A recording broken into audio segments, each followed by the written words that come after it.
horfið yfir þessi tómu hús og sjáu bara hvernig þetta var daginn fyrir 10. nóvember 23. Og svo heldur bara áfram niður á Höfn. Og þá, ef þú snýtt bara í suður, þá bara ekkert búið að gerast. Þetta bara skip á landa, við erum að vinna fisk. Þú kemst þetta ekki heim í hádeginu að leggja þig, eins og maður var vanur að gera. En hefur ekki Höfn í síi töluvert? Jú, við tengum diffkun á hana. Ok. En það og þessi upplifun að koma hérna, fyllast aðdáun, orku, gegnum sorgina og niður á Höfn og færir allt í blóma.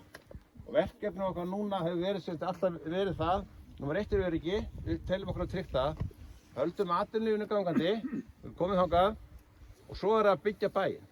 Og það alveg efni í aðra sumarmessu, það sem að mann verður að benda okkur á, það ekkert nóg að hafa atvinnulífi og húsinn, límið í samfélagum með menningin og kúltúr. Við fengum flottar fyrirlestir hérna frá Viðari Halldórsinni og samanburðurinn var New Orleans eftir fellibylji, fátækt svæði, sópast burtu, byggði upp hús og atvinna, en það sem þurfti til að kveikja samfélaginu var jazzinn. En við erum með að því við hérna gangum við íþróttasvæðið, okkar jazz að stóran hluta íþróttalífið og fullt á annarri menningarstarfsemi og það límið í samfélagum, þó við tölum alltaf þetta hátíðardögum, kúltúrin og menningin.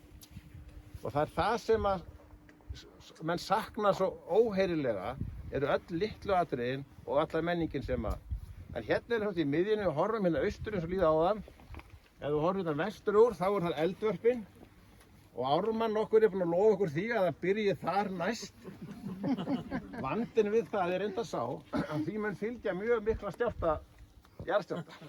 Þannig að vonandi býður það bara einhver áratugi eða árhundruð.